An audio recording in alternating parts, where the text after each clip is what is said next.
மதுரை அழகர் கோயில். அழகர் கோயில் வந்துருந்துச்சு. மேலே போயாச்சுன்னா நூபுர கங்கை இருக்குது, மேலே குளிக்கிற இடம். இது வந்து முருகனின் 6வது படை வீடு, பழமுதிர்ச்சோலை.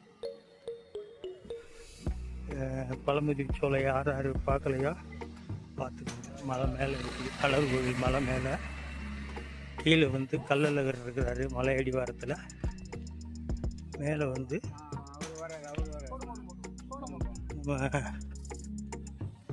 முருகன் பழமுதிர்ச்சோலை. இங்கே வந்துட்டோம். அவங்கெல்லாம் உள்ளே போயிட்டாங்க சாமி கும்பிட. நம்மளும் போய் சாமியை கும்பிட்டு வருவோம்.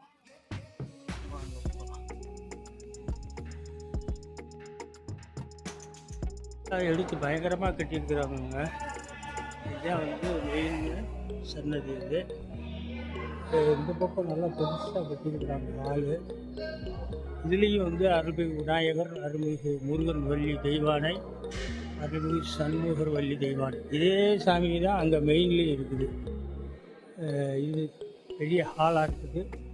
நல்லா பெருசாக எடுத்து கட்டியிருக்கிறாங்க. முன்னெல்லாம் இன்னும் கிடையாது. அந்த கோயில் மட்டும்தான் உள்ளே இருக்குது. பார்த்தீங்களா, அந்த கோயில் மட்டும்தான். உள்ளே கூட்டம் நிறையா இருக்குது.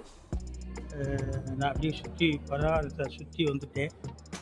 உள்ளே கூட்டம் நிறையா இருக்குது. நல்லா எடுத்து கட்டிட்டாங்க இங்கே பயங்கரமாக. ஃபஸ்ட்டு இது மட்டும்தாங்க இருந்துச்சு. இப்போ ஃபுல்லாக எடுத்து கட்டியிருக்கிறாங்க. ஓகேங்களா?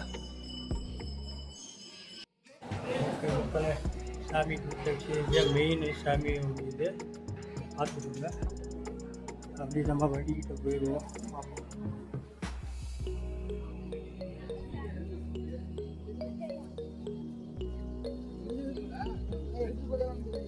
கூட்டம் அதிகமாக தாங்க இருக்குது. வண்டியை கூட நிற்கிது பாருங்க. ஓகே மக்களை, முருகனை கும்பிட்டாச்சு. கீழே போய் 18ஆம் படி கருப்பை கும்பிட்டுட்டு அப்படியே அழகரையும் கும்பிட்டுட்டு அப்படியே கிளம்புவோம். ஓகே.